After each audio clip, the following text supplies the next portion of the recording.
Big night, celebrating Nelson Mandela, 100 years of him, and we've always celebrated the day he passed here, December 5th, and this year we have a couple days, and just wanted to show it as you've seen all over the world. I think people are celebrating it, and I wanted to bring a special couple days to remember him, and not only that, not to forget him and the impact he has had on my life and many others, and maybe even more youth as they continue to grow.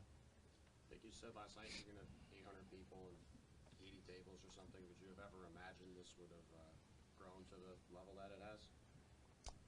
Never, but I think it says more about him, and I think how the impact he makes on people. So people hear his name, you hear his words, you hear his history, you hear everything that he did and what he stood for. I think it's very telling, and I really appreciate the NBA, the coverage, and the dedication to do this for this man, because I think he was worth it and more.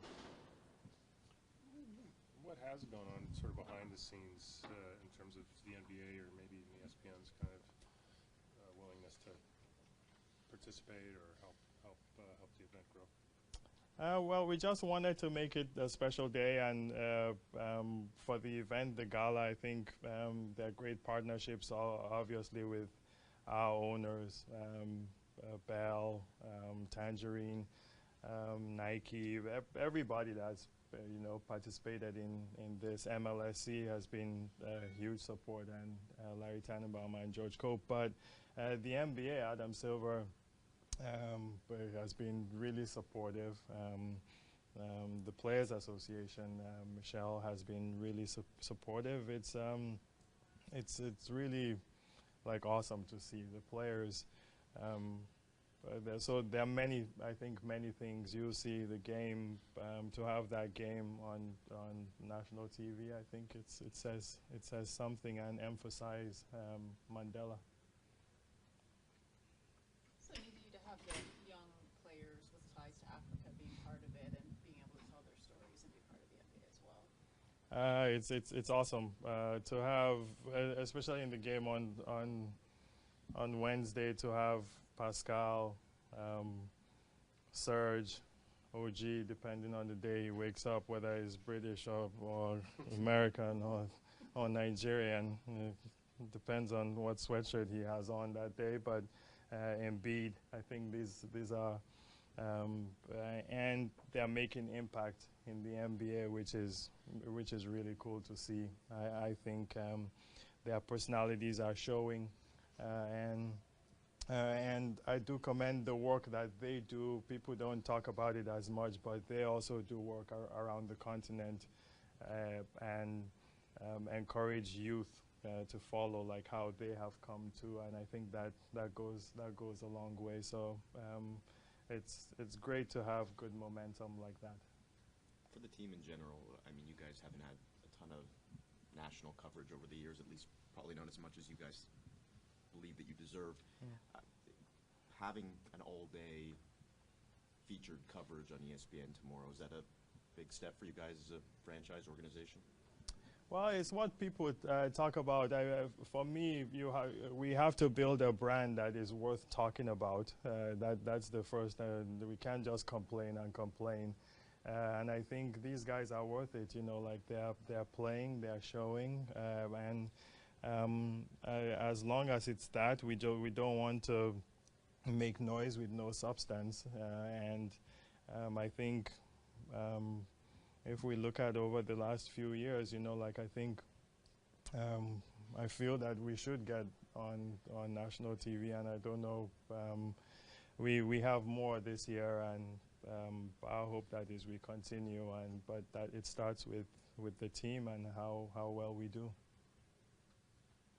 Are you looking forward to to this stretch of the schedule? I mean, a lot of tough teams. Philly's maybe as hot as any team in the league right now.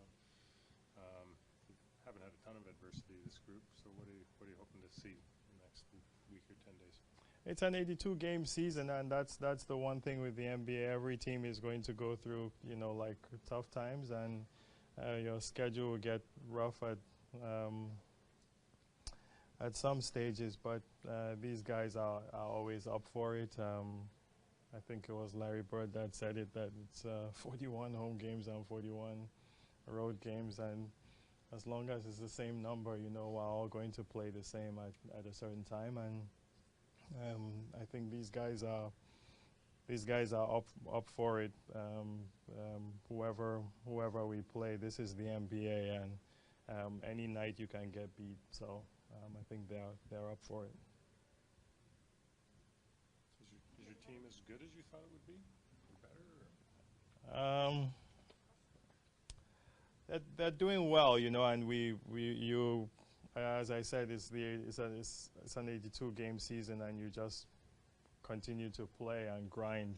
And I think we prepare well. I think the players prepare well. They've been focused, and so does Nick. So when you prepare well, you feel good about results, and I believe hopefully it continues to grow for us. Saying on his last podcast that he'd love to get involved in NBA Africa and go in the summer and get camps started. What's that process like for you? Are players constantly reaching out, trying to get involved?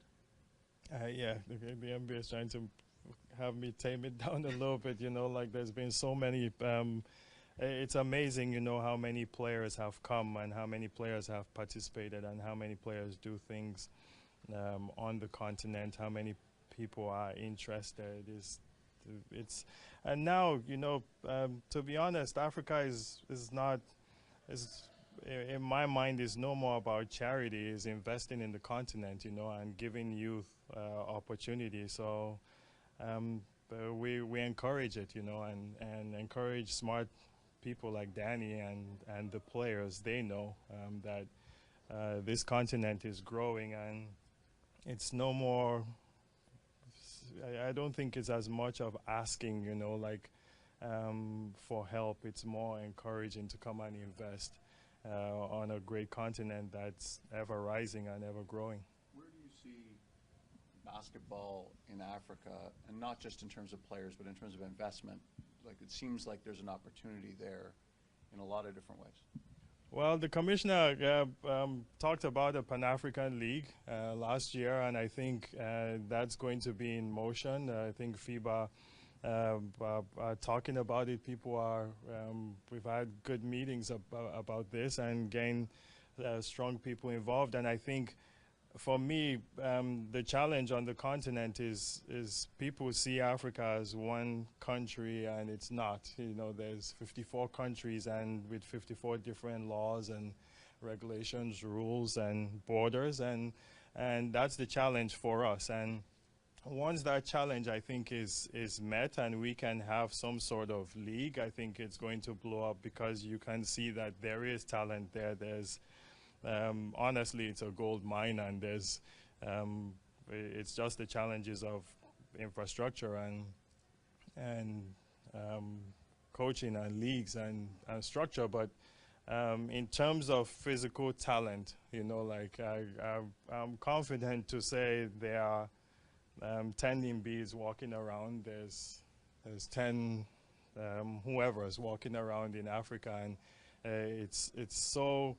it's really interesting that there are people that have gone through their lives that have that athletic ability that didn't even touch a basketball, but they have that gift, but they never had the courts, they never had the opportunity. So that's why it's a gold mine, and people are beginning to realize it now, and it'll become, I think, more prominent when we have a league.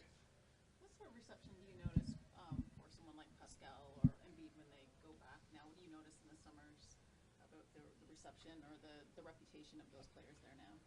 I think I was on a phone call with Scott O'Neal the other day, and he said Embiid goes back to play, it'll be like Muhammad Ali or something, But It's why you like the rise of these players with Pascal and Serge and OG and these guys, because with this day and age of social media, and you can watch highlights on your phone. It's funny, when I do my camps, back in the day, as soon as camp breaks, you know, like guys were hungry and couldn't wait to go to the cafeteria, and now as soon as camp is broken, they go straight to their phones, and that's the first thing they go to. And